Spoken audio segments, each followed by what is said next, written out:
Emma sat cross-legged on her couch, the dim afternoon light casting long shadows across the room. Her golden retriever, Max, paced back and forth in front of the door, leash clamped tightly in his jaws. "Not now, Max," she groaned, scrolling through her phone. "It's my day off. I just want to relax." Max dropped the leash and let out a sharp bark, his soulful eyes locked on hers. Emma rolled her eyes. "You don't get it, do you? I've been working overtime all week. Sometimes, I wish I could understand what's going on in that fuzzy little head of yours."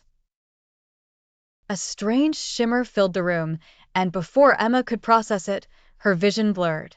A wave of dizziness hit her, and she tumbled off the couch.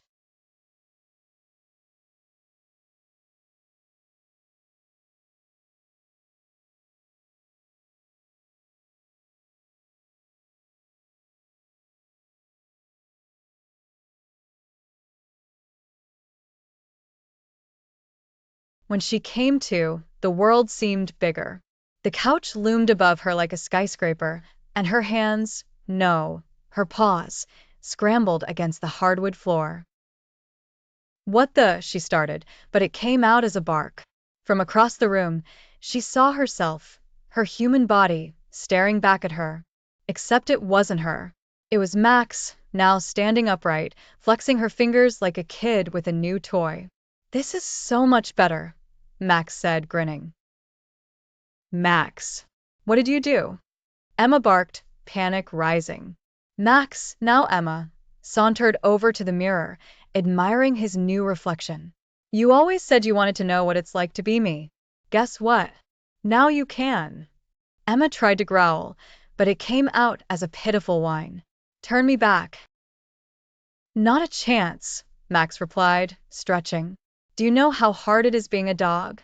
No thumbs, no Netflix, and let's not even talk about eating the same kibble every day. I think I deserve a break."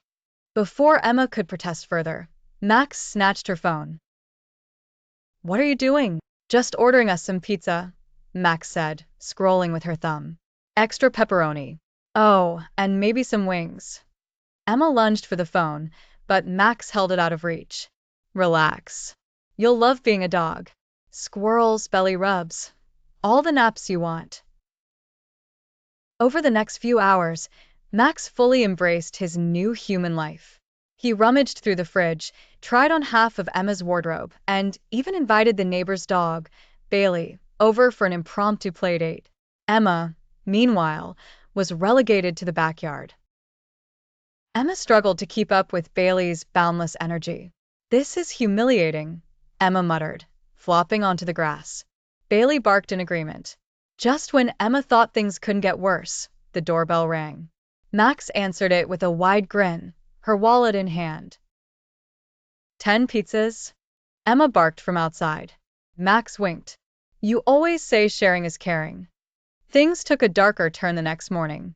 As Max, still in Emma's body, jogged down the street, he ran into Mrs. Hargrove, the neighborhood busybody. "Good morning, Emma," Mrs. Hargrove chirped. Max responded with a bark-like laugh. Woof, I mean hi." Mrs. Hargrove frowned. "Are you feeling all right, dear? You're acting strange." From the yard, Emma barked desperately, trying to warn Max. But Mrs. Hargrove misinterpreted. "Poor thing must be rabid," she exclaimed, pulling out her phone. "I'm calling animal control." Later that night, Emma paced the living room, her paws clicking against the floor. Max lounged on the couch, flipping through TV channels. "This has gone too far," Emma growled. "We need to switch back. Now." Max yawned. "Nah, I kinda like this whole being human thing." Emma froze. "What are you talking about?" Max smirked. "I've been thinking, maybe I'll just stay like this." Emma wasn't giving up. "Fine," she said. "Stay in my body, but you'll have to deal with taxes, grocery shopping, and my boss's endless emails." Max hesitated. Over the next few days, Max struggled to keep up with Emma's human responsibilities.